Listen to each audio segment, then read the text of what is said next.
Growing up, I never questioned why some of my cousins' photographs disappeared from our family albums overnight, or why certain names became forbidden to speak at dinner tables. In my family, love wasn't measured in hugs or kind words or birthday cards with heartfelt messages. Love was measured in survival, in finding your way home from places that could kill you, in proving you'd rather die than betray the family trust by asking outsiders for help.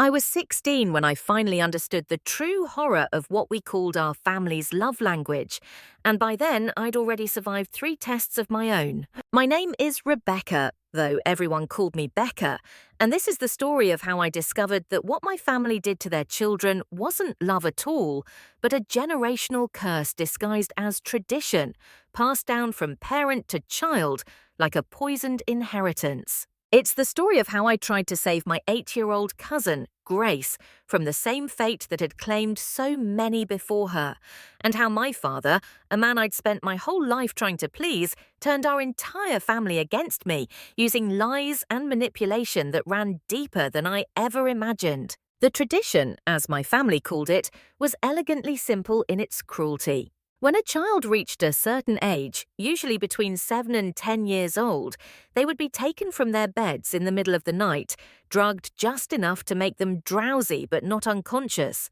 and abandoned in a location chosen specifically to test their resourcefulness and determination. The rules were absolute and unbreakable. You had to find your way home using only your wits and whatever skills you'd been taught.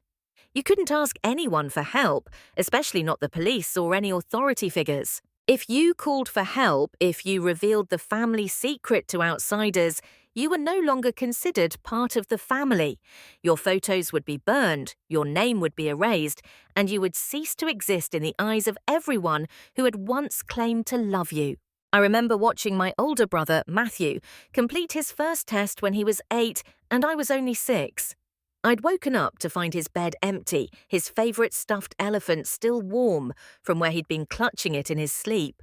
My mother found me crying in his doorway, and instead of comforting me, she knelt down and gripped my shoulders hard enough to leave bruises. "This is how we show love in this family," she said, her eyes bright with something I wouldn't recognise as fanaticism until years later. Matthew is proving right now how much he loves us, how much he wants to be part of this family. When it's your turn, you'll understand. 3 days later, I heard scratching at our front door at 2 in the morning. I crept downstairs to find Matthew on our doorstep, his clothes torn and filthy, his lips blue from cold, his fingernails cracked and bleeding from where he'd had to climb over barriers and through broken fences. His feet were so swollen from walking that they'd burst through his shoes. But he was smiling, this broken, triumphant smile that made my stomach hurt, in ways I couldn't explain. My parents rushed to him, tears streaming down their faces as they wrapped him in blankets and tended to his wounds. "Now we know you truly love us," my mother whispered over and over, cradling his shaking body like he was something precious that had been returned to her. The celebration that followed was unlike anything I'd ever seen. Relatives came from 3 states away to congratulate Matthew, to welcome him properly into the family now that he'd proven his worth. He was given gifts and money, treated like a hero, returning from war. Uncle Robert, my father's brother, pulled Matthew aside and showed him the scar on his own wrist, from where he'd had to break free from restraints during his test 30 years earlier. Every adult in the room had similar stories, similar scars, similar pride in their voices when they spoke about the moment they'd found their way home, but not everyone made it home. My sister Claire was 2 years older than me, with wild red hair and a laugh that could fill an entire room. She loved to paint, spending hours in the garage my father had converted into an art studio for her, creating landscapes so beautiful that our art teacher said she had real talent, maybe even scholarship potential. When Claire turned 9, she was taken for her test. We waited 3 days, then 4, then 5. On the 6th day, my father's phone rang. I'll never forget the way his face changed as he listened to whoever was on the other end.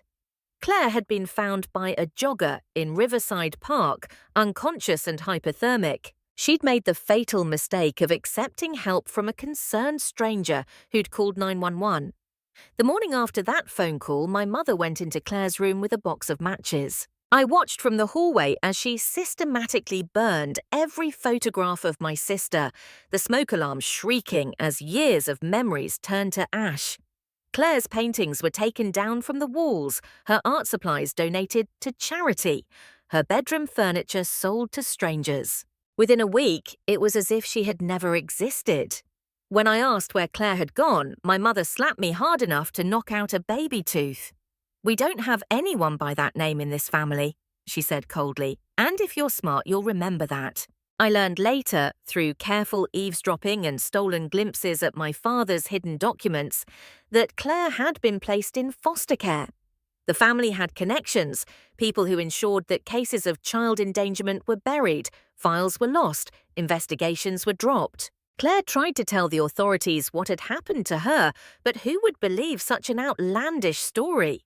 A wealthy, respected family abandoning their children in dangerous places as some kind of twisted test? It sounded like the delusions of a traumatized child, which, in a way, it was. The tests weren't random or arbitrary. Each one was carefully planned based on the child's age, abilities, and perceived weaknesses. My father, Marcus, was what you might call the architect of these trials. He'd been a Marine, served 3 tours overseas before coming home with medals on his chest and shadows in his eyes that never quite went away. He spoke about the tests with the same tactical precision he'd once used to plan military operations. The goal, he explained during one of our training sessions, wasn't just survival, it was transformation.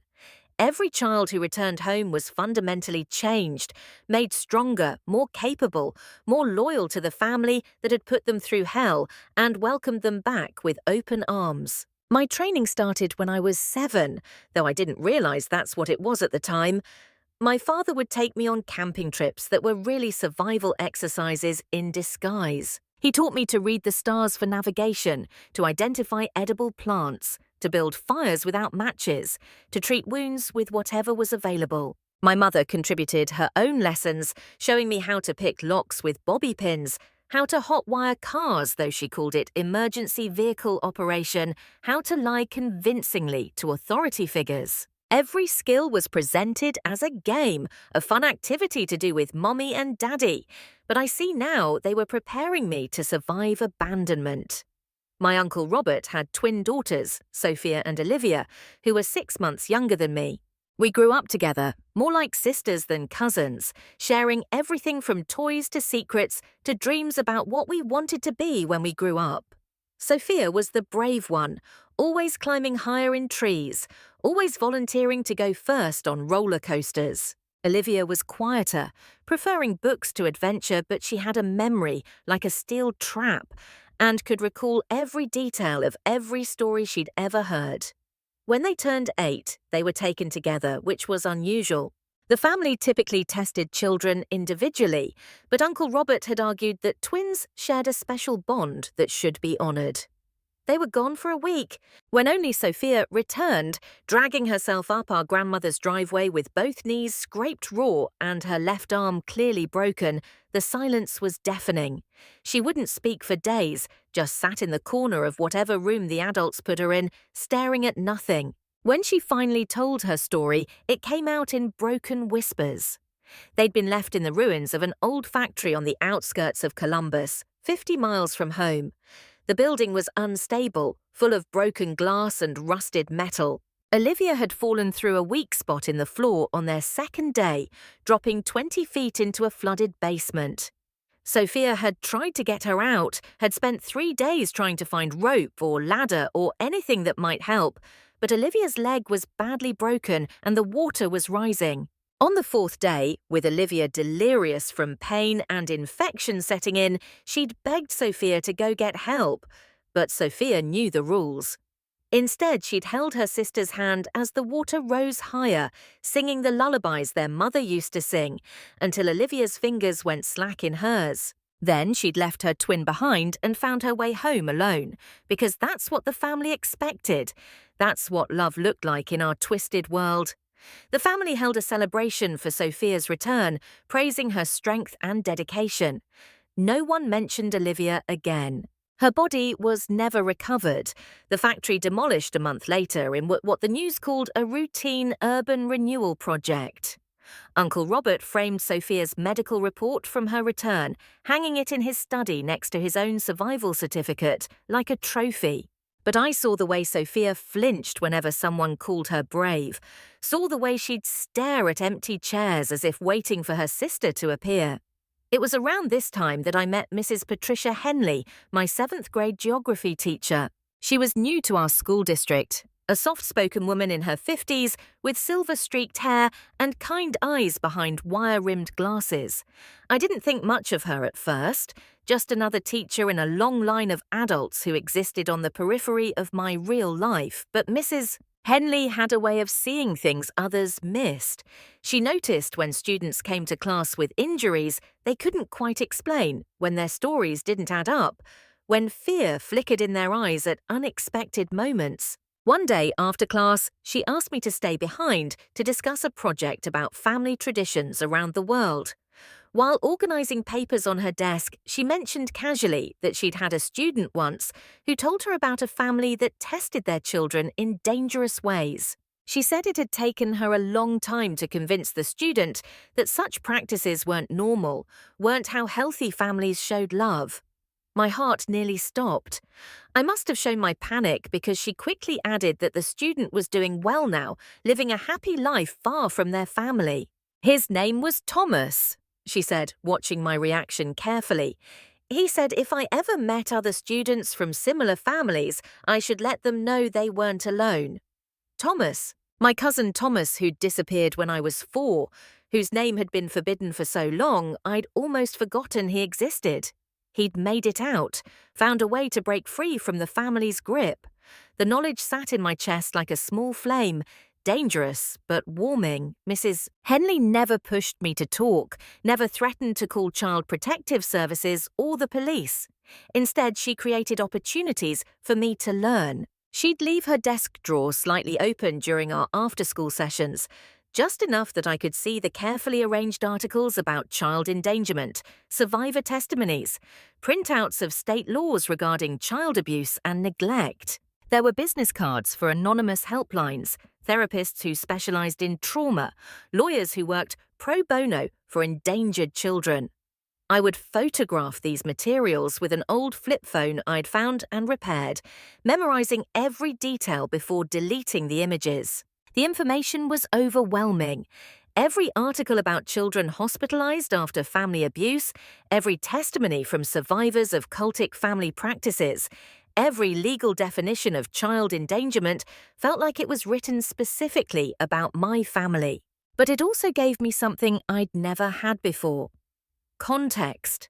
What my family did had a name in the real world, criminal child endangerment, and it was illegal. Other families had done similar things, and some children had escaped, had grown up to live normal lives with their own children who would never know such twisted tests of love.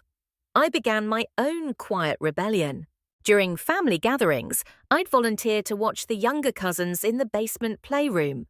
While the adults drank wine and shared stories of their own survival upstairs, I taught the little ones games that were really survival lessons in disguise. 6-year-old Grace loved our spy games, where I showed her how to memorize landmarks, how to find north using the sun, how to signal for help if she was ever scared. 5-year-old Marcus Jr. learned that certain keywords to police officers would trigger mandatory investigations, that teachers and doctors were safe people who had to help children by law, that love never required pain or fear. I taught them these things knowing I was planting seeds of doubt in the family narrative, knowing that if anyone found out what I was doing, I'd be cast out like Claire and Thomas and all the others whose names we couldn't speak. But I couldn't stop thinking about Olivia, dying alone in that flooded basement because she'd been taught that asking for help was a betrayal worse than death. My own test came without warning on my 13th birthday. I'd been expecting it, had been preparing for years, but the reality was still a shock. I went to bed after a normal birthday dinner, my parents smiling and telling me they loved me as they tucked me in like I was still a little child. I woke up in complete darkness, my wrists zip-tied behind my back, tape over my mouth, the world swaying with the motion of a moving vehicle. I was in a car trunk, the space so small I couldn't fully extend my legs, the air already growing thick with carbon dioxide. My father would later call it a classic level 1 test, his voice full of pride at how quickly I'd escaped. The zip ties were the easy part. I'd practiced that particular escape so many times I could do it in my sleep. Twist and pull simultaneously while keeping your hands as narrow as possible. Ignore the pain as the plastic cuts into your skin. Freedom is worth a little blood. The trunk release had been disabled, of course, but I'd studied car manuals obsessively. I found the taillight housing, used my heel to kick it out, then shoved my arm through the hole and waved frantically. A concerned driver called 911 about seeing a child's hand sticking out of a sedan on Highway 35. By the time the police caught up with the vehicle, I'd managed to partially pry open the trunk's locking mechanism. The officer who helped me out was young, probably fresh from the academy, with gentle hands and worried eyes. He kept asking if I was okay, if someone had hurt me, if I needed medical attention for the cuts on my wrists. I saw my father's truck pull up behind the police car, saw him step out with that perfectly calculated expression of concerned parent mixed with mild embarrassment. "It's a wilderness training exercise, officer," he explained smoothly, producing documentation he'd had ready for just such an eventuality. Releases signed by a judge who owed our family favors, permits for youth survival training that were real enough to pass casual inspection. My daughter's quite the enthusiast, always pushing herself to new limits. I apologize if she caused any alarm. I could have told the truth right then, could have shown the officer my bloody wrists and told him this wasn't training, but torture. Could have mentioned Claire and Olivia and all the others who hadn't made it home. But I saw my father mouth a single word while the officer was examining his paperwork. Claire. The threat was clear. Tell the truth and join your sister in exile or play along and remain part of the family. So I lied. Told the officer I'd accidentally locked myself in during an overzealous practice session. Apologized for wasting his time. Thanked him for his concern with a smile that felt like broken glass in my mouth. The ride home was silent except for the sound of rain starting to fall. My father's knuckles were white on the steering wheel, his jaw clenched so tight I could hear his teeth grinding. Finally, as we pulled into our driveway, he spoke. "You did well, but you hesitated. Next time will be harder." He kept that promise. Over the next 3 years, the tests escalated into something that would have been called attempted murder in any sane world. I was abandoned in a blizzard with only summer clothes, the temperature dropping so low that frostbite was inevitable. Had to break into a ranger station and steal supplies to survive, leaving an apology note that I knew would never be found. Another time, I woke up in gang territory on the south side of Chicago, wearing colors that marked me as an enemy. Only survived that one by convincing some older women that I was a suburban kid who'd been drugged and dumped as part of a hazing ritual, which wasn't far from the truth. The worst test came when I was 15. I woke up in a psychiatric hospital, genuinely admitted as a patient with a false history of violent episodes and self-harm. The drugs they'd given me to keep me compliant made thinking feel like swimming through molasses. It took me 4 days to convince the staff that I wasn't actually mentally ill, that my family had orchestrated the entire thing. Even then, they only released me because I managed to contact a lawyer whose card I'd memorized from Mrs. Henley's drawer. My father picked me up from the discharge office, smiling at the staff, thanking them for taking such good care of his troubled daughter. Each test left new scars, physical and mental. I learned to hide the physical ones, using makeup and careful clothing choices to cover the evidence. The mental scars were harder to conceal. I started having panic attacks in crowded spaces, flashbacks triggered by unexpected sounds or movements. Sleep became elusive, my body too well trained to danger to fully relax even in my own bed. But I survived, and in surviving, I maintained my place in the family, my access to the younger cousins who still needed protecting. The breaking point came during Thanksgiving when I was 16. The entire extended family had gathered at my grandmother Catherine's house, the same sprawling Victorian where generations of children had been prepared for their tests. The formal dining room was packed with relatives, the air thick with the smell of turkey and tradition. Grace, now 8 years old, sat next to me, chattering excitedly about her recent birthday and how she was finally big enough for real family responsibilities. My Uncle William, Grace's father, stood up during dessert, tapping his wineglass for attention. His face was flushed with alcohol and pride as he announced that Grace would undergo her first test that very night, right after we finished eating. The room erupted in applause. Grace beamed, thrilled to finally be included in what she'd been taught was the ultimate expression of family belonging. Her mother, my Aunt Jessica, dabbed at tears of joy, reaching over to squeeze Grace's small hand. I looked at Grace's trusting face, her dark eyes bright with excitement, and something inside me shattered. I saw Olivia drowning in that flooded basement. I saw Claire shivering in the park. I saw all the cousins whose names we couldn't speak, whose fates we couldn't know.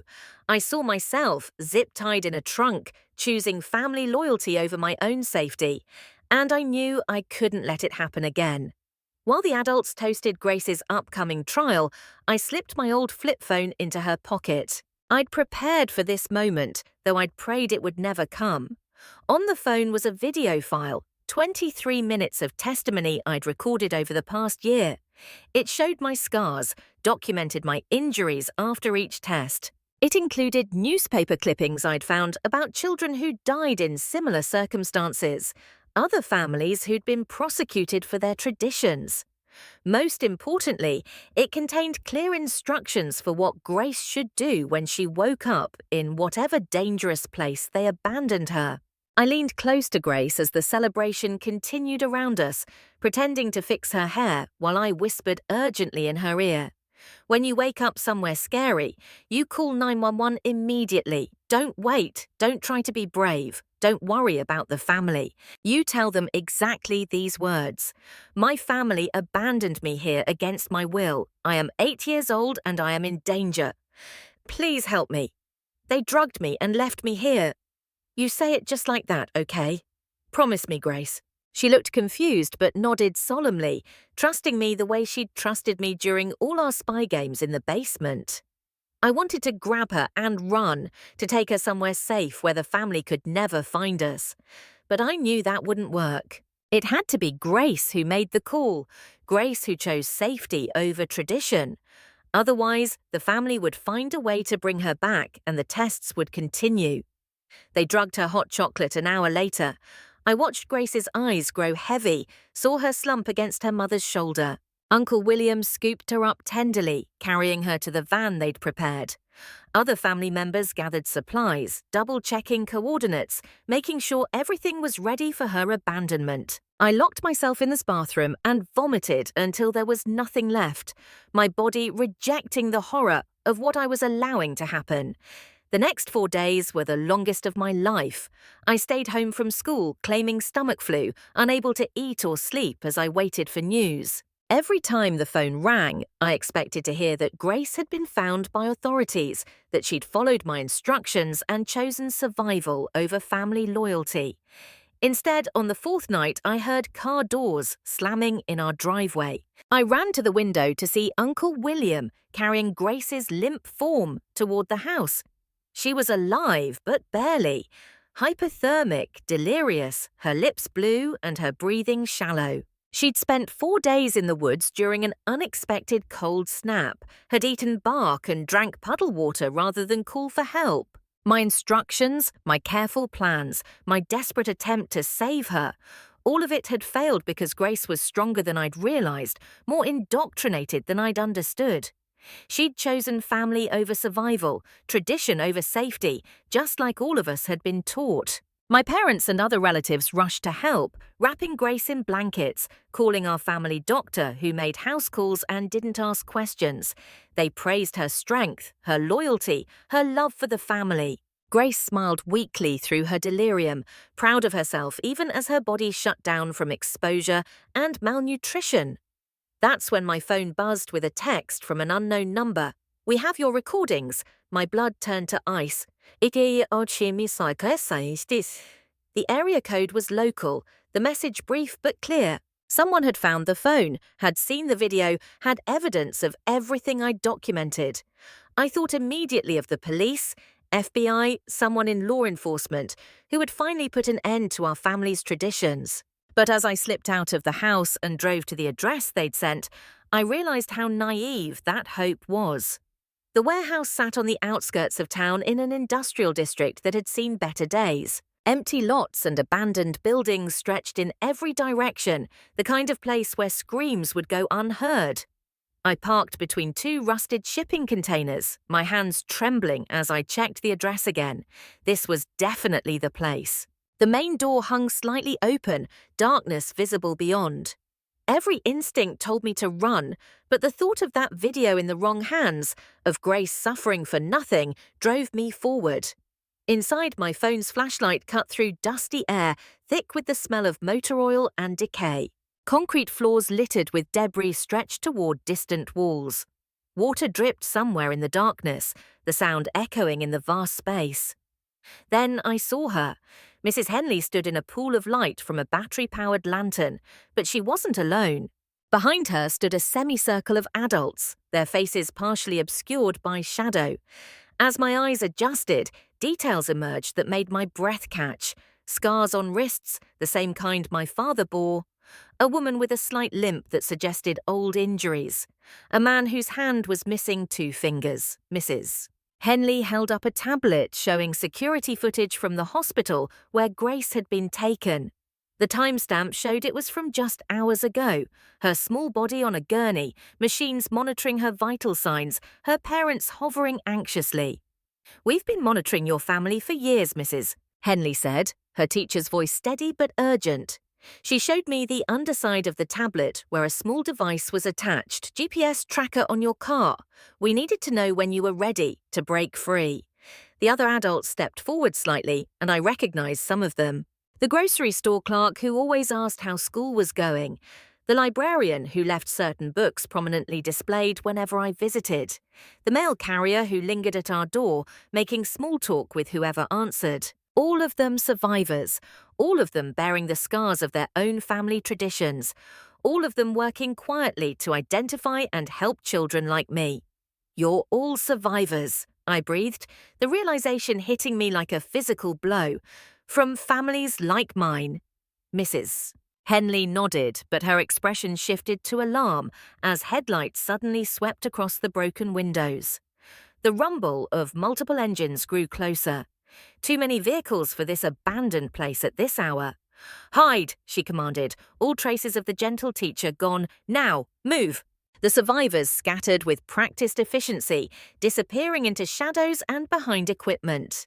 Mrs. Henley grabbed my arm, pulling me behind a massive industrial press just as the main door burst open.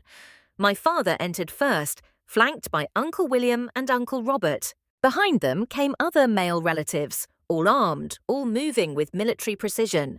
They spread out, searching systematically, communicating with hand signals I recognized from my father's training. "I know you're here," my father called out, his voice echoing in the space. His tone was conversational, almost friendly, but I heard the rage underneath.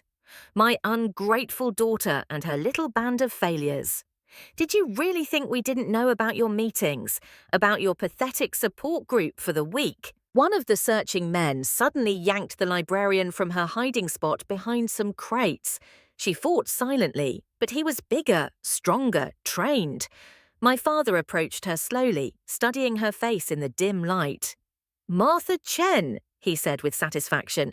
"You called yourself Ming back then. Your parents never stopped looking for you, you know.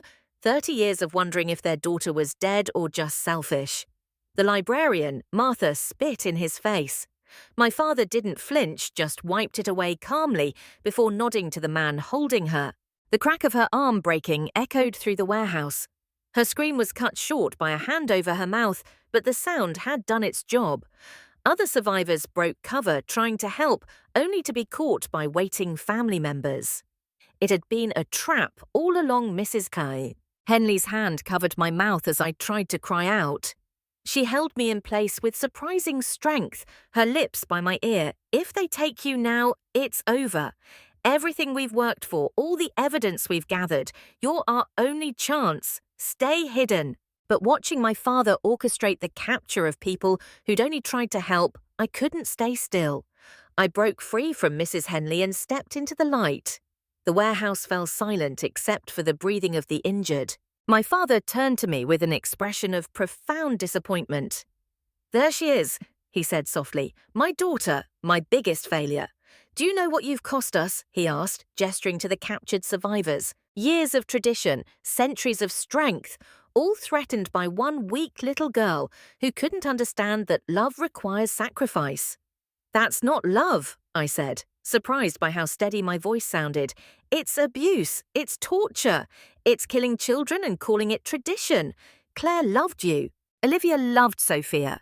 They died loving you, and you act like that makes it noble instead of monstrous." My father moved faster than I could track, backhanding me hard enough to send me sprawling. The taste of blood filled my mouth as he stood over me. "We were saving you," he said, real emotion finally breaking through his control, "making you strong enough to survive in a world that wants to destroy you. Every test, every trial, designed to prepare you for the real dangers out there. But instead he grabbed my hair, forcing me to look at him. You chose them, the weak, the ones who couldn't hack it, who ran to outsiders instead of relying on family." A new voice cut through his words. "Actually, Marcus, she chose strength, just not the kind you understand." My grandmother Catherine stood in the doorway, tiny and elegant even at 83. She was alone, but her presence filled the space.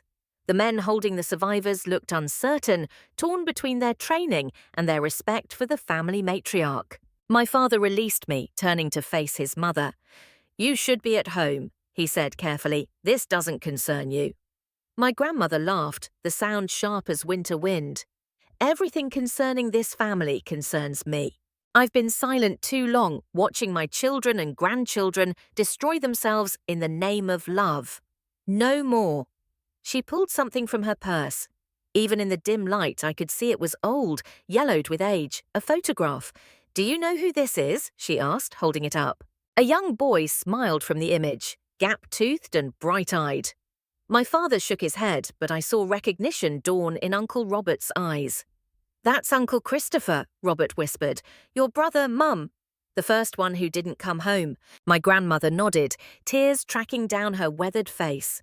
"My firstborn, 7 years old when your grandfather decided to start the tradition, said it would make our children stronger than the soft city kids around us. Christopher lasted 2 days in that storm drain before he drowned. We told everyone he'd died of pneumonia." She pulled out more photos, spreading them like tarot cards revealing fate. "These are all the children who didn't make it back over 3 generations. 23 souls," she continued, her voice growing stronger. "Babies I carried, grandbabies I held, all sacrificed to this insane idea that trauma creates loyalty. I kept their pictures hidden for 50 years, but I won't be silent anymore. Not when I watched Grace nearly die just like Christopher did." The warehouse erupted. My father lunged for the photos, but grandmother was faster, scattering them across the floor. Uncle William released the woman he was holding to grab at the images of children he'd never known existed.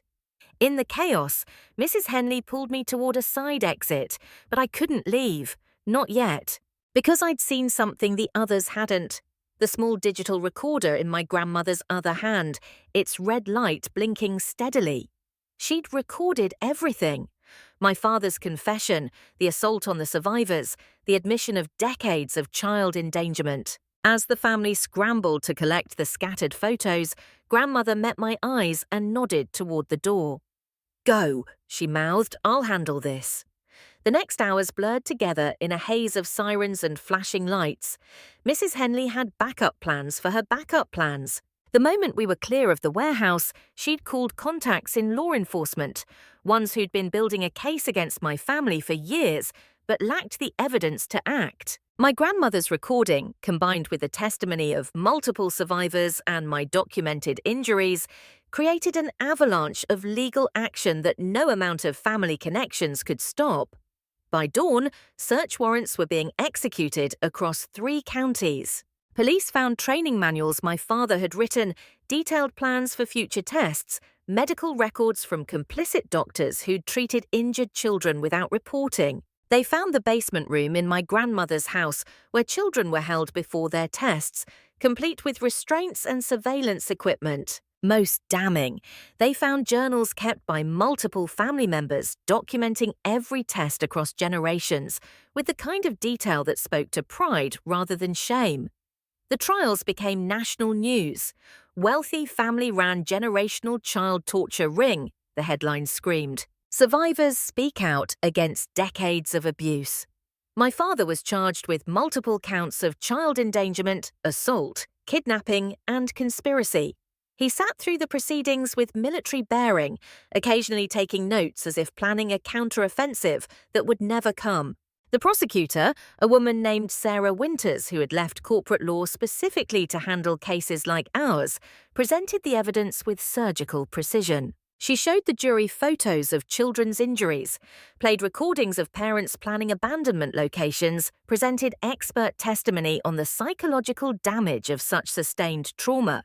But the most powerful evidence came from the survivors themselves. Martha Chen testified with her arm still in a cast, describing how she'd been left in a mine shaft at age 9, how she'd broken her own thumb to escape from restraints, how she'd spent decades in therapy trying to understand why her parents' love had required her suffering. Other survivors followed, each story more harrowing than the last. Children left in freezing water, in caves, in abandoned buildings scheduled for demolition. Always with the same message: find your way home to prove your love or be erased from the family forever. When it was my turn to testify, I focused on Grace. Sweet, trusting Grace who had nearly died believing that love meant choosing family over survival. I described finding her that night, her body temperature so low, the hospital hadn't been sure she'd recover without brain damage. I explained how she still apologized for considering calling 911, how she believed she'd failed by accepting medical treatment. I told them about Olivia drowning while her twin sister watched, about Claire erased for the crime of accepting help, about all the cousins whose names we'd been forbidden to speak. My mother sat in the gallery throughout my testimony, her face a mask I couldn't read. She'd been offered immunity in exchange for cooperation, and she'd taken it. The videos she'd provided showed a woman trapped between love and terror, enabling abuse she'd been taught to see as strength. In footage from hidden cameras she'd installed years ago, she could be heard arguing with my father about the escalating danger of the tests, begging him to reconsider, always stopping short of actual intervention. Grace testified via closed-circuit television from her hospital room, still too fragile to attend court. She explained in her small, serious voice how she'd wanted to call for help, but knew it would disappoint everyone she loved, how she'd eaten snow and tree bark to survive, how she'd hallucinated her dead cousins, telling her to be strong, to make it home, to prove her love. When asked if she understood now that what happened to her was wrong, she'd hesitated before saying, "I think so, but sometimes I still feel like I failed." The defense tried to frame it as a cultural tradition, a family's right to raise their children as they saw fit. They brought in experts on military training, wilderness survival programs, tough love approaches to child rearing. My father testified about his own traumatic childhood, the abuse he'd suffered that made our family's traditions seem mild by comparison. He spoke eloquently about preparing children for a harsh world, about the softness of modern parenting, about the strength that comes from overcoming adversity. But the jury wasn't swayed. The verdict came back guilty on all counts. As the judge read the sentences, 25 years for my father, significant time for the other adults involved, I watched my family fracture along lines that had been forming for generations. Some relatives sobbed, unable to reconcile the loving family they thought they knew with the systematic abuse being revealed. Others sat stone-faced, still convinced that the tradition had been noble, that we were being persecuted for making our children strong. My grandmother Catherine testified on the last day, despite her age and frail health. She told the court about Christopher, her firstborn, showing photos of the bright-eyed boy who'd never made it home. She explained how grief and fear had kept her silent as the tradition claimed more children, how she'd convinced herself that speaking out would dishonor the dead. She looked directly at my father as she said, "I loved you too much to save you from becoming a monster. That's my failure."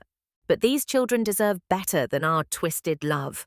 After the trial, the work of rebuilding began. Child Protective Services removed every minor from the extended family pending evaluation. Foster families were found, many of them survivors of similar abuse who understood the unique challenges these children faced.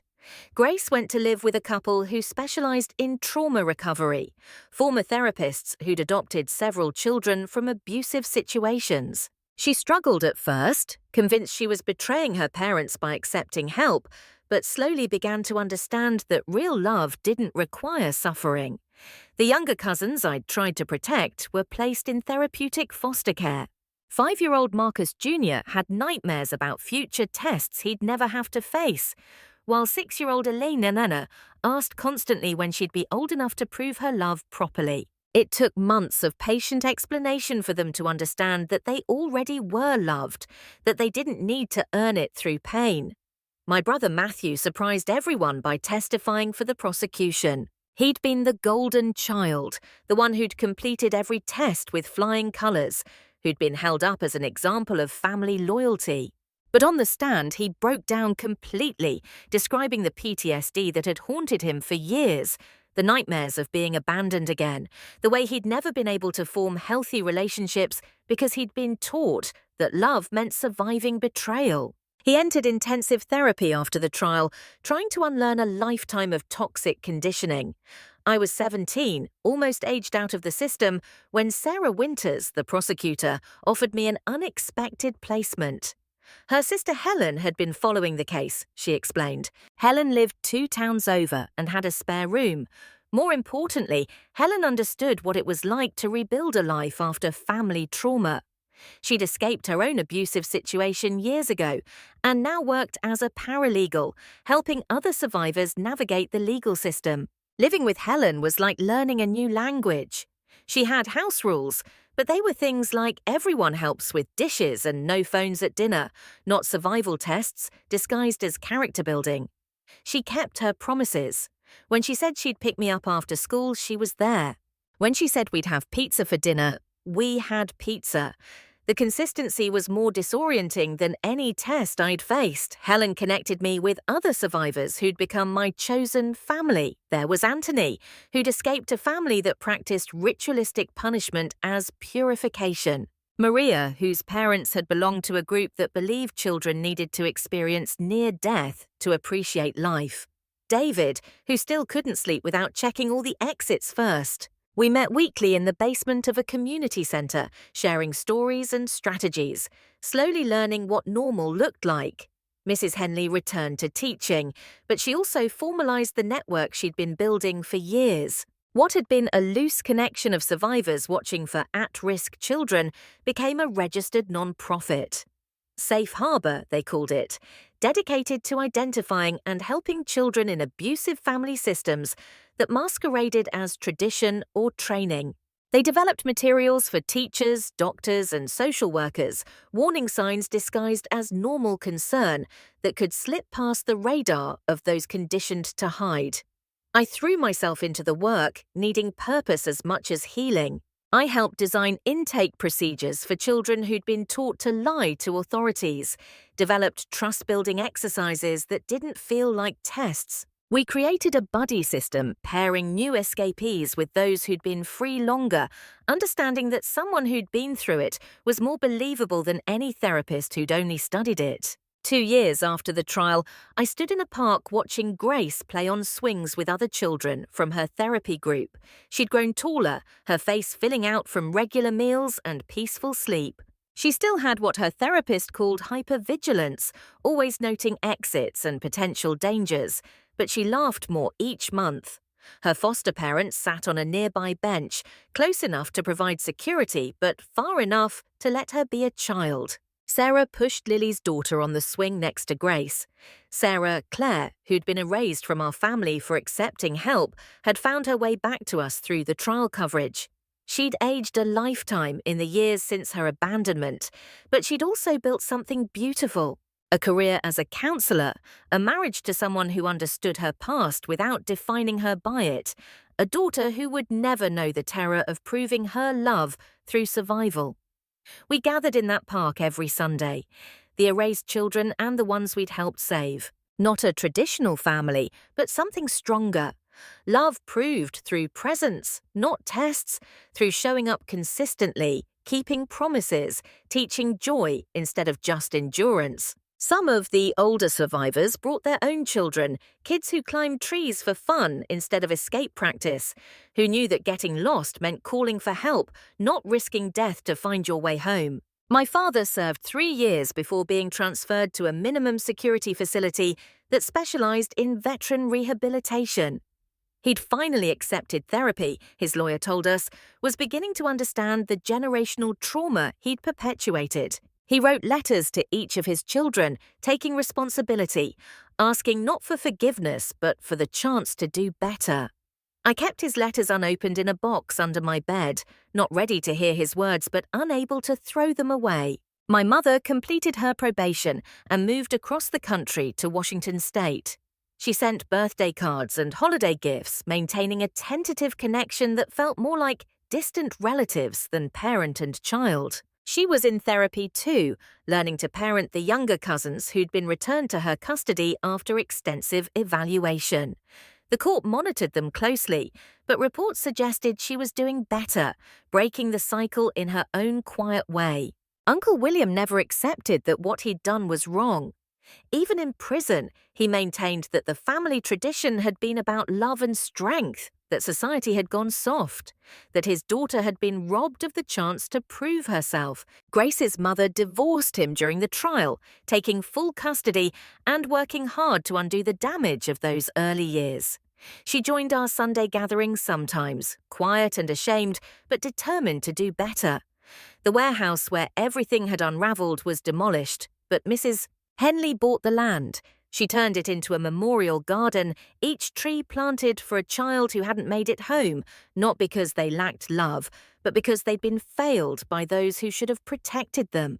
Christopher's tree stood tallest, an oak that would grow for centuries, sheltering the saplings planted for Olivia and all the others whose names had been forbidden. I was accepted to college 3 hours away, far enough to start fresh, but close enough to maintain the connections that kept me grounded. Helen helped me move into my dorm, fussing over drawer organizers and desk lamps like any normal parent would. My roommate seemed nice, chattering about her high school and boyfriend and plans to major in communications. When she asked about my family, I gave the simplified version I'd practiced. It's complicated. I live with my guardian now, she's great, but the full truth lived in me always. In the way I still noted every exit in a new building, in the careful distance I maintained even with friends, in the nightmares that came less frequently but never fully stopped. Trauma, my therapist explained, rewires the brain in ways that can't be completely undone. The goal wasn't to forget, but to build new pathways alongside the old ones, to have choices in how we respond to the world. 5 years after that Thanksgiving, when I'd tried to save Grace, I stood before a conference room full of social workers, teachers, and law enforcement officers. I was presenting on recognizing signs of systematic family abuse, drawing from my own experience and the data Safe Harbor had collected. On the screen behind me were statistics, warning signs, intervention strategies. But what I really wanted them to understand was simpler and more complex than any presentation could capture. Children will endure almost anything if they believe it proves their love. They'll suffer in silence, choose death over disappointing their family, carry secrets that eat them alive. Because that's what love looks like when it's been twisted into a weapon. Our job, I told that room of professionals, was to show them a different kind of love. One that didn't require payment in pain. One that protected instead of tested.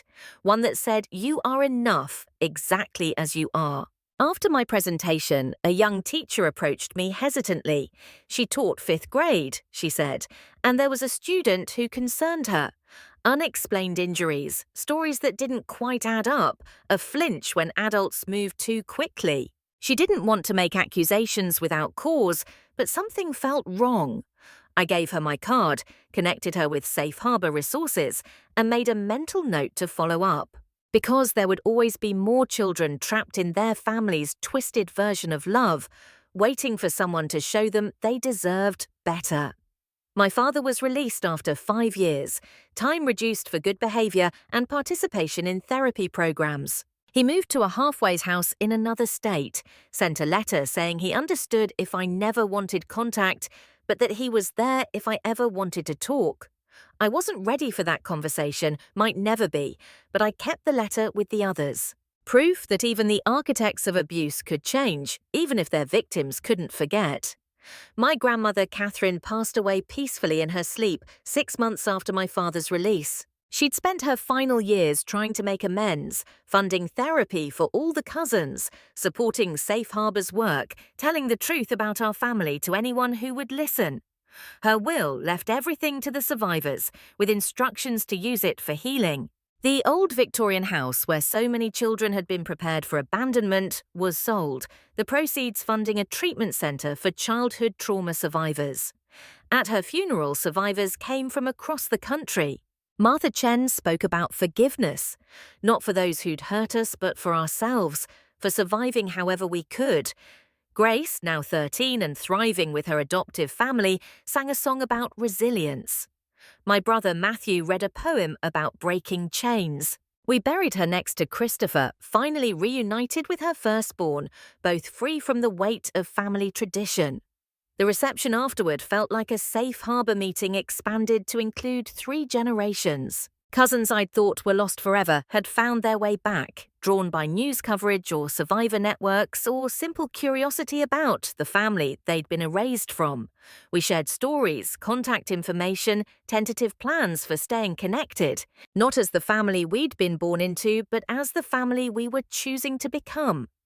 Helen found me sitting alone in the garden, overwhelmed by the weight of shared history.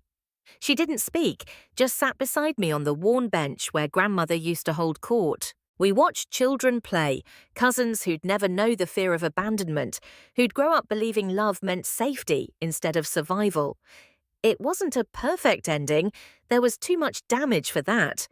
But it was an ending nonetheless, and more importantly, it was a beginning. That night, I finally opened my father's letters. All of them, in chronological order, watching his handwriting evolve from rigid military precision to something softer. He wrote about his own father, the generational trauma he'd inherited and passed on, about the therapy that was teaching him to feel emotions, besides anger and pride. About the son he'd wanted me to be strong enough to survive anything, not understanding he was creating the very trauma he'd meant to prevent. He asked for nothing, promised nothing, just wanted me to know he finally understood the difference between love and pain. I didn't write back. Maybe someday I would, when the wounds had healed enough to risk reopening them. But for now, it was enough to know the cycle had broken. That Grace and Elena and Marcus Jr. would grow up safe. That future generations wouldn't have to prove their love through suffering. That somewhere out there, a 5th grade teacher was watching for signs of children who needed saving, just like Mrs. Henley had once watched for me. The work continued. Safe Harbor grew, opening chapters in other cities as more survivors came forward with similar stories. We consulted on legislation protecting children from isolation and abandonment, disguised as training. We developed protocols for deprogramming children who'd been taught that love required pain. We created support groups, not just for survivors, but for their children. Understanding that trauma could echo through generations even after the abuse stopped. I graduated with a degree in social work, surprising no one who knew my story. My thesis on recognizing and interrupting systematic family abuse became required.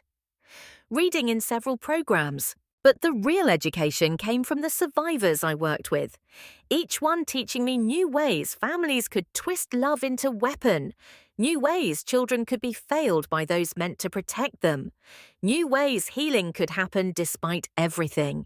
10 years after that Thanksgiving night, I got a call from a police officer in Michigan. They'd found a child, he said. A boy, maybe 7, discovered in an abandoned factory with zip-tied wrists and clear signs of prolonged exposure. He wouldn't give his name, kept insisting he needed to find his way home, that his family would be so disappointed if he accepted help. The officer had Googled ritualistic child abandonment and found an article about our case, thought maybe I could help. I drove through the night to get there, remembering another child who'd chosen family loyalty over survival. The boy, when I met him, had the same look I'd seen in the mirror for years. That combination of fear and determination, the absolute conviction that suffering was the price of love. I sat on the floor of his hospital room, not too close, and told him about my cousin, Grace. About how she'd nearly died proving her love, about how she'd learned that real families don't make you choose between love and safety. It took hours, but eventually he told me his name was Christopher, like my grandmother's lost son. His family had a tradition, he explained hesitantly, about making children strong through trials. This was his second test because he'd failed the first one by crying too loudly when he got scared. I showed him pictures from my phone, our Sunday gatherings in the park, cousins playing and laughing, no tests required. "Is that really your family?" he asked, wonder creeping into his voice. I told him yes. Not the family I was born into, but the family I'd chosen and who'd chosen me back. Christopher's case led to another multi-state investigation, another family tradition exposed, another generation of children saved. He went to live with experienced foster parents while the legal system did its work. But first he spent a week with our network, meeting other survivors, learning that he wasn't alone, that what happened to him had a name, and it wasn't love. By the time he left, he was calling the police officers who'd rescued him heroes instead of traitors to his family. The ripples continued outward. Every survivor who spoke out made it easier for the next one. Every teacher who learned the warning signs caught problems earlier. Every law that passed made it harder for families to hide abuse behind tradition or training or preparation for a harsh world. It wasn't perfect, would never be perfect. There would always be children suffering in silence, families twisting love into something unrecognizable, survivors struggling to heal from wounds that went soul deep. But there was also Grace, graduating high school with honors, planning to become a pediatric nurse. There was Matthew, married now with twin daughters he read bedtime stories to every night, teaching them they were loved without condition. There was Christopher from Michigan, thriving with his foster family, sending me updates about school projects and soccer games, and all the normal childhood things he'd almost missed. There was Helen, who'd become the mother I'd needed when I needed one most, celebrating with me when I got my social work license, holding me when the nightmares still came, reminding me always that surviving wasn't something to be ashamed of. There was Mrs. Henley, still teaching, still watching, still changing lives one careful intervention at a time. There was a network of survivors, thousands strong, connected by shared pain but defined by shared resilience, proof that broken things could be rebuilt into something beautiful. And there was me, sitting in my office at Safe Harbor, looking at a wall covered with photos, not hidden away like my grandmother's pictures of the lost, but displayed proudly. Children who'd made it out, families that had healed, lives that had been saved because someone said this isn't love loudly enough for others to hear. Each photo a reminder of why the work mattered, why the pain of remembering was worth it, why breaking the silence had been the most important test I'd ever passed. My father sent a final letter on the 10th anniversary of that Thanksgiving. He was living quietly, he wrote, working with a veterans group focused on breaking cycles of trauma. He'd remarried, someone who knew his history and was helping him build something better. He didn't ask for forgiveness, didn't claim to deserve it. Just wanted me to know he spent every day trying to earn the second chance he'd been given, even if no one was watching. I kept that letter too, proof that even the deepest wounds could start to heal, even if they always left scars. The tradition had ended with us. No more children abandoned to prove their love. No more families mistaking trauma for strength. No more names erased for the crime of choosing survival. In its place, something harder but healthier. Love that protected. Families that supported. Children who knew they were enough exactly as they were. It wasn't the legacy my father had tried to create through pain, but it was the one we'd built from its ashes. Sometimes, late at night when sleep eluded me, I would think about all the children we'd saved, and all the ones we hadn't been able to reach in time. I kept a journal by my bedside, filling it with memories that surfaced unexpectedly, triggered by a smell or sound or fragment of dream. The leather binding was soft from handling, the pages filled with my cramped handwriting, documenting not just the trauma, but the healing too. The first smile from a rescued child who'd forgotten how. The moment a survivor realized they could trust again. The day Grace called her adoptive parents Mum and Dad without flinching. In my work at Safe Harbor, I encountered families from every background, united only by their twisted interpretation of love. There was the mother who locked her children in closets to teach them independence, genuinely believing she was preparing them for a cruel world. The father who staged elaborate psychological tests, convinced that mental resilience could only be built through betrayal. The grandparents who continued traditions from their homeland, unable to see how immigration had stripped away the community supports that had once made such practices survivable. Each case taught me something new about the human capacity for both cruelty and healing. I learned that abusers rarely saw themselves as monsters, that they often loved their children desperately even while harming them irreparably. I learned that survivors carried guilt as heavy as their trauma, blaming themselves for not being stronger, for not protecting younger siblings, for the crime of simply surviving when others hadn't. Most importantly, I learned that healing wasn't linear, that it came in waves and setbacks and small victories that gradually accumulated into something resembling peace. On the 15th anniversary of that Thanksgiving night, Safe Harbor held its first national conference.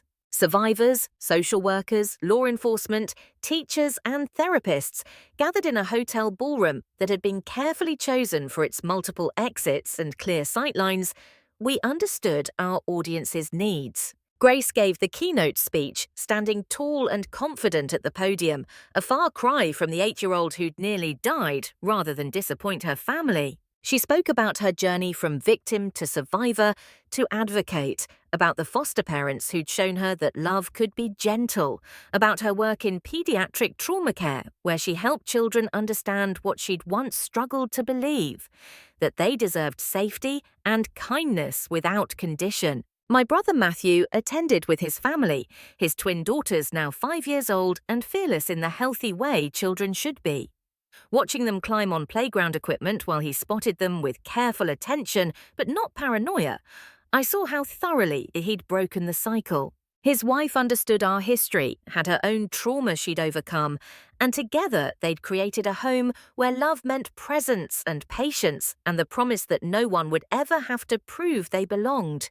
Even my mother came, sitting quietly in the back row, taking notes in a small notebook. She'd become a different person in the years since the trial, working with a therapist who specialized in cult deprogramming to understand how she'd participated in something so harmful to her own children. She volunteered now with families trying to leave high-control groups, using her experience to help others recognize the signs of systematic abuse disguised as tradition or faith or preparation. We weren't close, might never be, but we'd found a tentative peace in our shared commitment to preventing others from repeating our mistakes. The conference workshops covered everything from recognizing signs of ritualistic abuse to helping survivors navigate the legal system.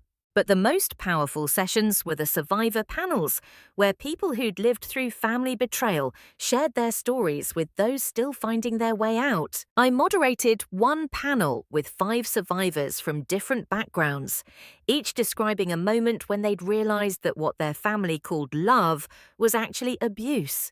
The audience wept openly as a young man described being buried alive at age 10 to overcome his fear of death, as a woman recalled being forced to hurt her younger brother to prove she could be trusted with family secrets. As speaker after speaker revealed the intricate ways families could twist natural bonds into chains. But they also spoke of recovery, of chosen families and patient therapists, and the slow realization that they deserved better. They talked about their own children raised with boundaries and respect, and the radical notion that love shouldn't hurt. They shared strategies for managing triggers, for explaining their past to partners, for celebrating holidays that had once been occasions for trauma. Most importantly, they showed by their presence that survival was possible, that broken children could grow into whole adults, that the cycle could end with them. After the conference, I drove Helen to the cemetery where my grandmother Catherine was buried. We brought flowers for her grave and for Christopher's, the boy who'd started it all by drowning in a storm drain because his father thought fear would make him strong. Helen had never met my grandmother, but had heard enough stories to feel the connection. She'd been instrumental in setting up the treatment centre funded by grandmother's estate, ensuring it focused on evidence-based trauma therapy rather than the tough love approaches that perpetuated cycles of abuse. Standing there among the headstones, I thought about legacy and redemption, and the weight of inherited trauma. My grandmother had spent her final years trying to atone for decades of silence, funding healing she couldn't provide herself. My father continued his quiet work with veterans, having finally understood that his own untreated trauma had poisoned everything he'd tried to build. Even Uncle William, stubborn to the end, had reportedly started reading books on child development in prison, though he still struggled to fully accept responsibility. The real legacy, though, lived in the survivors who'd refused to perpetuate what they'd endured. In Grace's gentle hands as she comforted frightened children in the pediatric ward. In Matthew's patient voice reading bedtime stories. In the careful way former victims approached their own parenting, conscious always of the line between protection and control. In the thousands of children who would grow up safe because someone had finally said enough. As Helen and I walked back to the car, my phone buzzed with a text from a number I didn't recognize. It was a photo of a small boy, maybe 6 years old, grinning at the camera with gaps where baby teeth had fallen out. The message read, "This is Christopher from Michigan. I'm 10 now, and I just wanted you to know I'm happy. Thank you for teaching me that families don't hurt kids. I'm going to be a police officer when I grow up so I can save other kids like me." I showed the photo to Helen, both of us blinking back tears at this evidence of hope.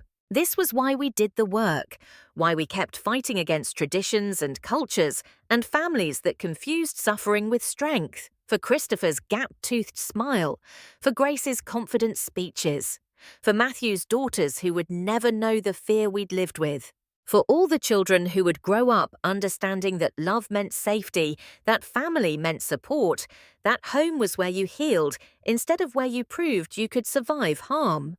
The sun was setting as we drove away, painting the sky in shades of pink and gold. Helen turned on the radio, finding a station playing soft music, and we rode in comfortable silence. I thought about the girl I'd been, zip-tied in a trunk on a highway, choosing family loyalty over my own safety. That girl still lived inside me, would always be part of who I was. But she wasn't alone anymore. She was surrounded by chosen family, by fellow survivors, by the children we'd saved and the ones we were still fighting for. My phone rang as we pulled into Helen's driveway. It was the police officer from Michigan, the one who'd first called about Christopher years ago. He had another case, he said, a girl this time found in a shipping container at the docks. She was asking for someone named Rebecca, insisting that her cousin had told her to call that name if she was ever in danger. My cousin said Rebecca would understand about the tests. She'd apparently told the officers. She said Rebecca would know what to do. I closed my eyes, feeling the weight of another child's trust, another family's secrets about to be exposed. Yes, I told him. I'll come. I'll be there as soon as I can. Because this was the work now, the purpose built from trauma. Every child saved was a victory over the past. Every family tradition exposed was a future protected. Every survivor who found their voice made it easier for the next one to speak. Helen squeezed my shoulder as I explained the call. She'd drive me to the airport, she said. She'd handle things at Safe Harbor while I was gone. This was what family really looked like, showing up, supporting each other, sharing the load when it got too heavy for one person to carry. No tests required, no proof needed beyond presence and care, and the quiet understanding that we were stronger together than alone. As I packed a bag for Michigan, preparing to meet another child who'd been failed by those meant to protect her, I thought about circles and cycles, and the way trauma echoed through generations until someone finally said stop. The work would never be done. There would always be another child, another family, another tradition masquerading as love. But there would also always be survivors willing to speak truth, helpers ready to intervene, chosen families prepared to show what love really looked like. The tradition had ended with us. But something new had begun too. Something built on truth instead of lies, on protection instead of endangerment, on the radical idea that children deserve safety without conditions. It wasn't the legacy my father had intended, but it was the one we'd claimed. And every child we saved, every family we helped heal, every survivor who found their voice proved the same thing.